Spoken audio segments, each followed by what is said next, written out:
hapa yupo mwakilishi wa wachezaji Edward Song. Karibu sana. Asante. Kama wachezaji, maandalizi yakoje au mikakati ikoje kuelekea mchezo wa kesho dhidi ya Tabora United? Habari za saa hizi. Sisi kama wachezaji wa JKT Tanzania tumejiandaa vizuri kukabiliana na Tabora katika mchezo wa kesho. Mwenyezi Mungu akitamsha vizuri, tutapigania nembo yetu ili kuweza kupata alama 3.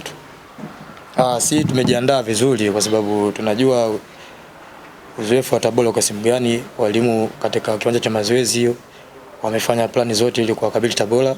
Sisi tuko vizuri, inshallah Mwenyezi Mungu akijalia, panapoona uzima kesho tutapambania nembo ili tuweze kupata alama 3.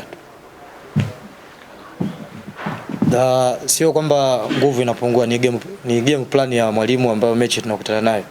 Kuna mechi tunaweza tukacheza tukiwa na press hiyo tunaanza hadi tunamaliza, na kuna mechi tuta press dakika 15 tutapumzika, tuta press 15 za mwisho. Iko hivyo. Kila mechi ina game plan yake.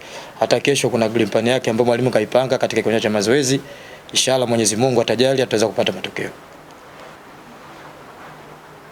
Kwanza ni swala sio matatizo, kwenye swala kufunga sio mshambuliaji pekee yake anafunga. Hata beki uwanjani anafunga, midfield anafunga. Kwa hiyo ni swala la timu nzima, na mimi mwalimu swala hilo ameliona katika kiwanja cha mazoezi, tunalifanyia kazi kila siku ambazo zinazidi kwenda. Na mimi inshallah katika mechi zijazo tunaweza tukapata matokeo.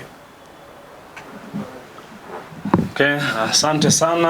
Baada ya kumsikiza mwakilishi